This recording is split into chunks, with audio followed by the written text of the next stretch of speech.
Guess the bell's not going to ring today? Weird. All right, guys. Today we are picking up pretty much where we left off yesterday after the video. At this point, the New World has been discovered. Columbus has made his voyages. We're kind of opening up in the aftermath of that. Our video ended yesterday with Hernan Cortez and the Aztecs going to war, with the Spanish ultimately winning. You will see very similar actions with the Inca down south. And once those two very prominent and very wealthy empires are conquered by the Spanish really have a foothold here in the New World. Before we get started on this, and what we're really going to focus on today, causes and effects of something called the Columbian Exchange, do have a couple announcements. First and foremost, if you weren't here yesterday or you just didn't get it done, that New World video quiz, that really easy video quiz, was due last night before midnight. If you have not got that done yet, please get in as soon as possible. It is way too easy to get a 0. Speaking of other things that could help your grade, yesterday I said that we do have that extra credit personal progress check quiz in AP Classroom. It's the Unit 3 personal progress check. It's 9 questions, multiple choice, 12 minutes. I'd said yesterday, if you can get it done in the time limit, I will give you as many points as you get questions correct. So theoretically, you could get 9 points. But in an effort to help you even more, if you simply get on there and take the quiz and finish it in the time limit, I'm going to add 5 points on top of whatever your score is. So you could get 14 points on this thing. Again, 5 points just for logging in and doing it within the time limit. I'm just like giving away points. So take advantage of it. If your grade is not where you want it to be right now, please take advantage of these opportunities I'm giving you.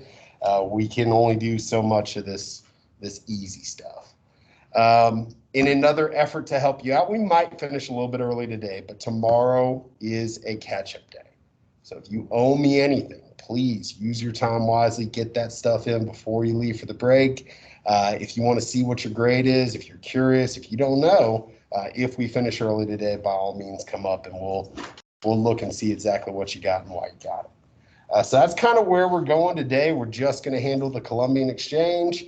We've got one little video, a crash course we're going to watch that goes with that. But again, it's all pretty short. And then whatever time is left today and, of course, tomorrow, catch-up day, get done, whatever it is you need to get done. So where we left off yesterday in the video, Hernan Cortez with very few men, theoretically, I think they said 500 Spaniards, but he did have native allies, had essentially conquered the Aztec Empire. We're going to look at a couple paintings today, and this is one that was actually from the recording on Tuesday, but I want you to just look at this for a few minutes. And believe it or not, even though it's all symbolism for the most part, there's a lot of things here that are represented here that you need to know about this overall meeting, this very fateful meeting between, the Spanish from the Old World and the Aztec from the New World.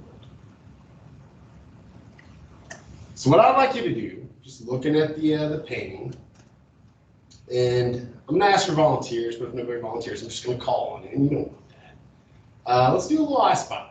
Okay, I just want you to point out something that you find kind of peculiar or interesting or informative in the painting. Because believe it or not, a lot of what you need to know about these initial phases of the conquest of the Americas are represented here to some extent. And we're not going to do this all here, but a couple minutes, let's just see what you think. So take about 30 seconds to look at it. We'll take a sip of water. And then I would really like to get some volunteers. There's no right or wrong here. Just tell me something that you see that you think is interesting or valuable or informative. All right. Who sees something? Mr. Estrada. In the sky, there's maybe clouds or something.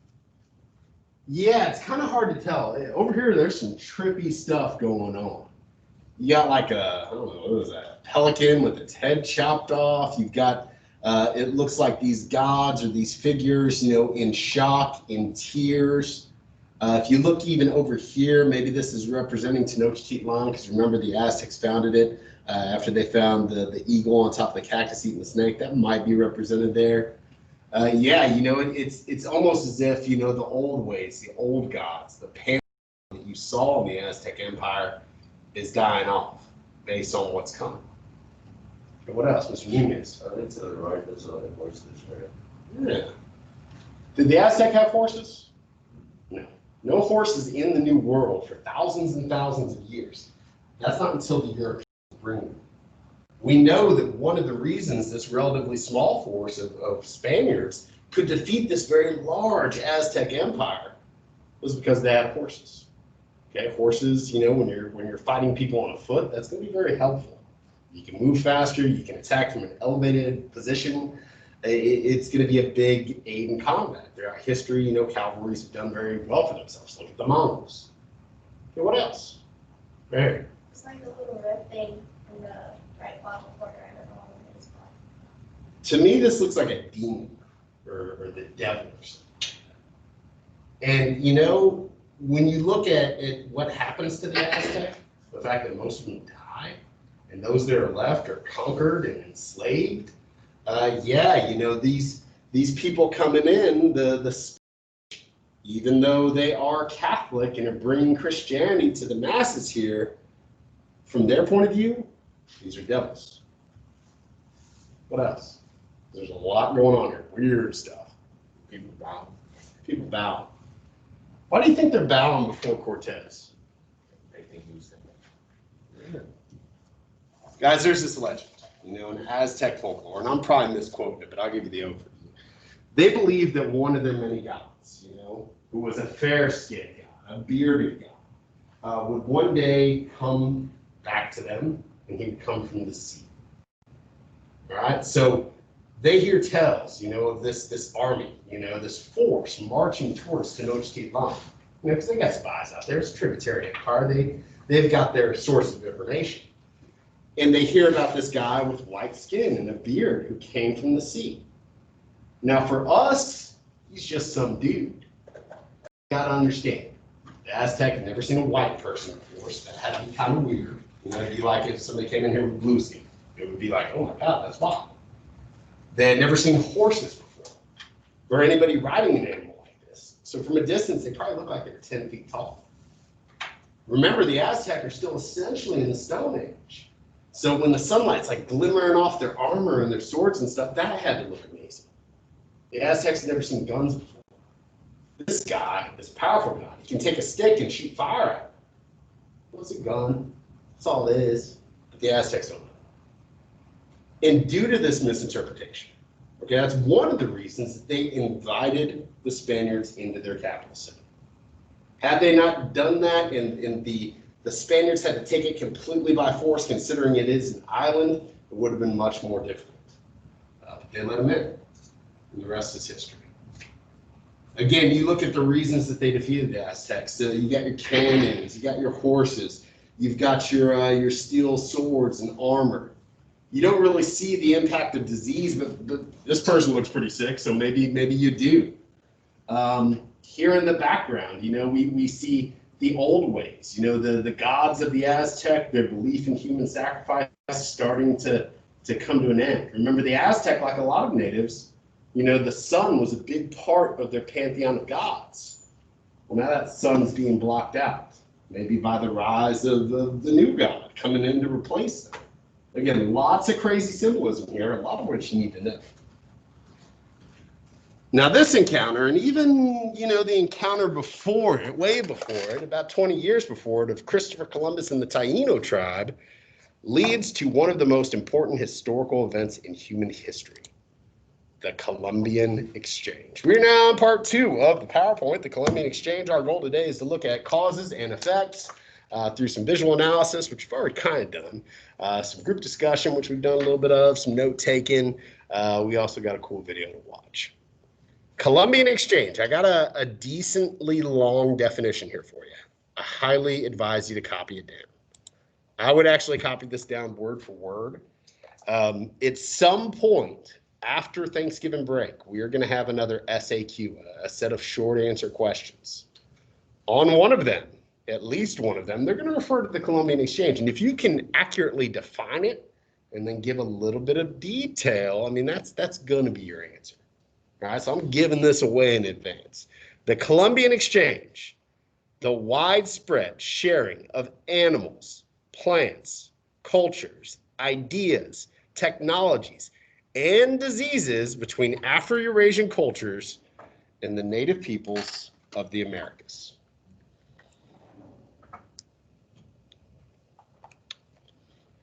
Now, just for reference, we're going to use a few different terms here. When we talk about the New World, all right, we're talking about right over here. Essentially, we're talking about the Americas, North, South, Central, all that stuff. Okay, the Caribbean, it's all included. Okay, it's all North and South America anyway. All right. This is also sometimes called the Western Hemisphere because, you know, the prime meridian's about right there. This is the western side. This is the eastern side. So this is the New World, aka the Americas, aka the Western Hemisphere. Over here, you got the Old World. Okay, and at this point, let's just pretty much put it into Afro-Eurasia. Australia, up to this point, is just off kind of doing their own thing. Okay, so Afro-Eurasia, this is the Eastern Hemisphere. We say Afro-Eurasia, we're talking about Africa, Europe, and Asia. You know, a lot of the history we've been talking about has been divided. It hadn't really been a world history. We'll come over to the Americas and talk about some of the native civilizations here. And then we'll go over here and we'll talk about, you know, what's going on in Europe and Africa and Asia and elsewhere. Afro-Eurasia had been connected to some extent for thousands of years. Meaning the plants, the animals, the trade goods, the civilizations, there was contact, there was knowledge of each other. There had been, you know, cultural diffusion, biological diffusion, diffusion of everything that you could think of for literally thousands upon thousands of years. Over here, because they didn't have wheels and they didn't have beasts of burden, there's some connectivity, but much less. But there's no connectivity between the old and the new. And the Vikings, years before Columbus, did show up here in Canada, and they set up shop for a little bit, but then they went home because it was cold and it wasn't all that nice, and they didn't really go back and spread the word. Polynesian peoples, probably, maybe. I mean, they made it as far as Eastern Island. And when we say Polynesian, we're talking about like Moana and stuff. Some say they made it as far as South America, but even then, very limited news would have spread. But once Columbus, you know, makes his journey in 1492, and after a couple journeys, because he goes back and forth, I think 4 times, he figures out, hey, this ain't Asia. That opens up the floodgates. And really for the first time since the end of the last ice age, you know, when you have that land bridge over there, these two worlds are united again. And it causes so much change because we're talking different cultures, different people, different everything from one end of the world to the other. And when you start exchanging all that stuff, it's going to have ramifications that will last up until today. So I got a little visual here. Oh yeah, I'll actually have this plugged in. I was just using it as a laser pointer. Got a little visual here. And I'm not saying you got to copy down everything. I don't want you to. But I would like you to copy down this in your notebook. And then, you know, somewhere in these regions, give me a few examples. Give me a few examples of plants, animals, diseases, whatever, technologies that go from the new to the old. And then give me a few examples of things that go from the old to the new. Again, you kind of choose, but I will go over some of the things that I feel are the most significant. Take, I don't know, a minute or so to get that done. Just a few examples. You don't have to have every single thing.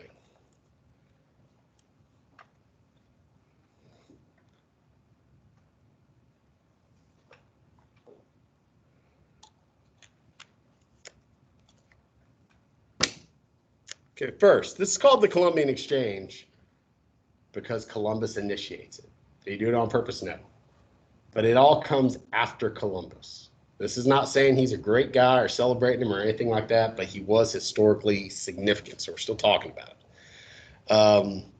What he ushered in, like I said, maybe short of the Neolithic Revolution. People learned to farm like 10,000 years ago.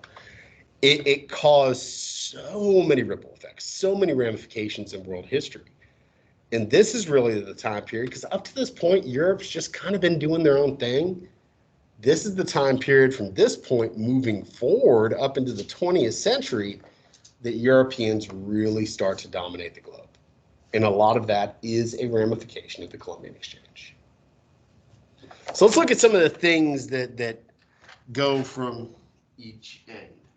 But before I really go into this any more in detail, based on what you're seeing going back and forth, I mean, old world's getting a bunch of stuff they had never had before. The new world's getting a bunch of stuff they had never had before. Which one of these two is benefiting the most from this? Who would you say? Munoz. Probably the old world. Okay, why do you say that? Because you can probably make better use of it. With the technology they have. Well, think about it like this. Is there anything really all that bad going from the new to the old, with the exception of tobacco, which obviously is bad? Is anything else really bad going to the old world? No, those are good, nutritious fruits and vegetables. Some of those things like corn and potatoes can grow in some pretty rugged environments. I mean, you got some good quality stuff coming from the new world to the old. Okay? Think about the ramifications of that, okay? Now all of a sudden there's more food and more resources going into Europe. Families have more food to eat. What do you think happens when people in general have more food? What else starts to rise? Population. So all of a sudden, Europe's getting really crowded. Europe's pretty small. So where are all these Europeans, that want land and opportunities, where do you think they're going to go? Yeah. So it's just even the nutritious stuff coming in, that's going to cause its own changes. That's going to cause a massive migration to the New World. I mean, obviously the 13 English colonies eventually evolved into the United States. As far as things going from new to the old, I'd write down tobacco, because that is obviously going to be responsible for a lot of deaths. I would write potatoes, tomatoes, corn, and maybe the cocoa bean. Okay, because chocolate's awesome. Most of this stuff's good. Quinine, even. Has anybody ever heard of quinine? This is a plant from the New World that eventually will be distilled into the first malaria medicine. Malaria, really big in Africa and some other subtropical areas. You catch it from usually mosquitoes in unclean water. That's going to be important later on. So I'd maybe add quinine in there as well. But for the most part, this stuff's pretty good. Like potatoes, they can grow anywhere. Population's going to rise. Let's look at the things coming from the old to the new. First, you got diseases. You don't have to write down every single one, but definitely get down a couple. Smallpox, malaria, maybe the flu, maybe the measles. Again, we talked about this yesterday, but these are diseases that have been common over here for years and years, but over in the Americas have never been, and it wipes the natives out. Okay? The Spanish mainly focused on Latin America, so everything to the south of Mexico, and including Mexico, and even a lot of the southwestern United States at that point. Native populations in those areas plummet. Some places 50%, some places it's 90%, some places it's close to 100%. Yesterday in the video, Christopher Columbus encounters the Taino tribe. They all die. A lot of that's because of disease. A lot of that's also mistreatment, but disease is the biggest factor in the conquest of the Americas. I would also put, some of the plants and animals, obviously. There's a lot of animals they did not have in the New World. They didn't have cows, they didn't have sheep, they didn't have pigs, they didn't have horses. They also, I don't believe, had rats, which rats kind of came in on the trade ships. They didn't have mosquitoes either, which is weird. I don't know how mosquitoes got over there with trade ships, but they did. Again, think about how much that's going to change life over here. Grapes, bees, bananas. Some of these things are necessities like wheat, rice, barley, oats, stuff like that. But think about this. Think about stuff like, coffee and sugar cane. Do you need coffee and sugar to survive? You don't. You may think you do, but you don't. Why do you think the Europeans would bring that over? They're going to colonize. What were they going to use those crops for? They're making cash crops. Guys, can't grow sugarcane, can't grow coffee in Europe. Okay, those are more tropical plants. But you sure as heck can plant them in Central America, parts of South America. Okay, so just kind of follow the logic here. They're eventually, and some of this is later on, but eventually they're bringing this stuff over. They know they can make money off of it. The Europeans don't want to work. They want to make money. What's the cheapest source of labor you can think of? Slaves. First group is Native Americans. A lot of Native Americans are enslaved. But what do we say happened to most of the Native Americans? They died. So the Europeans start importing slaves from somewhere else. Where? Africa. Guys, it's all connected to exchange.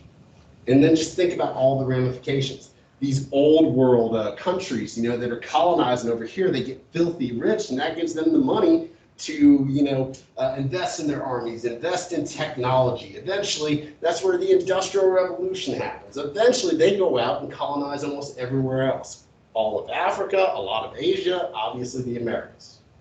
It all goes back to this. I'm telling you, 1492, it's arguably the biggest turning point in all of human history.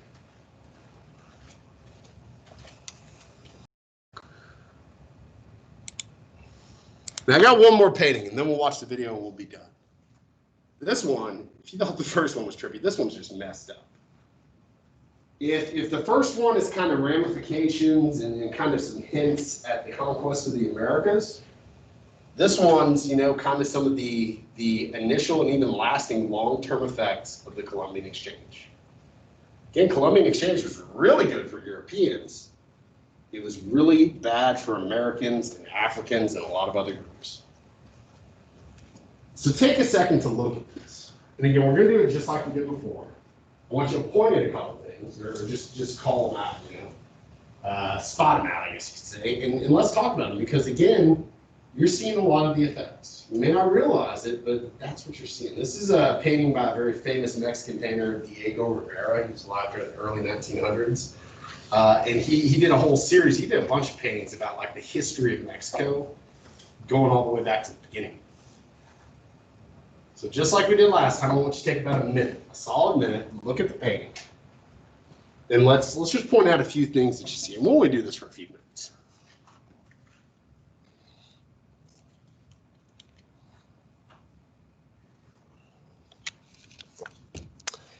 All right.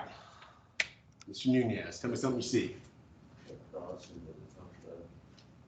Cross in the top left. Spanish and Portuguese especially, they're interested in the 3 Gs. Do you guys remember what those are? Talked about them in a recording on Tuesday. But you may even remember gold, glory, and God. Okay?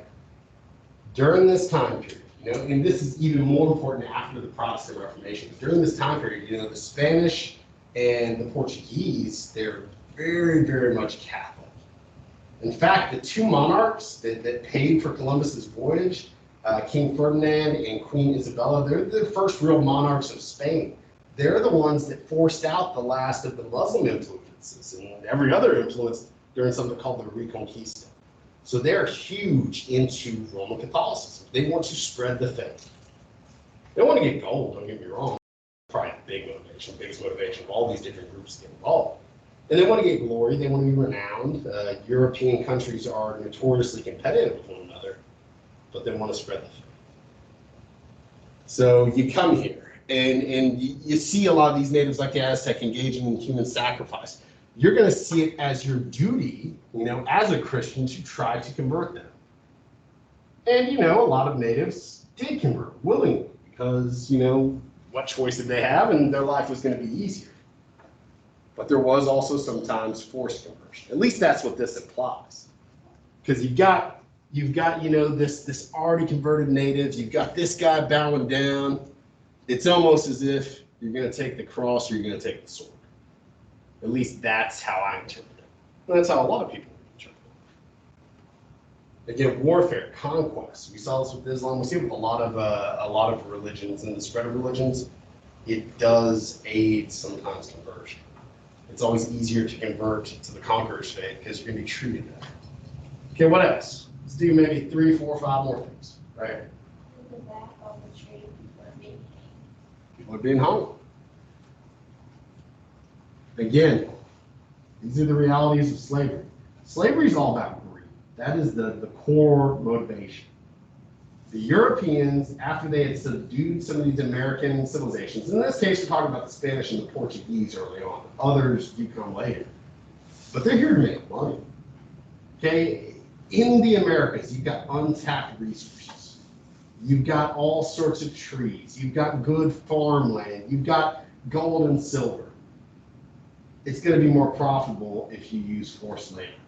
At first, like we said, they do enslave a lot of Native Americans. Later on, you know, when it starts with the Portuguese and sugarcane plantations, you do see the importation of slaves from Africa. So slavery, you know, and obviously horrible, horrible abuse. That's a big ramification of the Columbian Exchange as well. What else? Come on, guys, give me a couple more. New names. Native Americans like this or something. Right here, It's in the right. or right here. Okay, it looks like here they're actually being forced to carry some sort of tree, you know, a timber. Here, though, this is really humiliating. They're being treated literally like animals, you know, they're pulling a plow. You know, and maybe that didn't literally happen, maybe it did, it's hard to say. But it just kind of shows you the dehumanizing view that the Europeans had.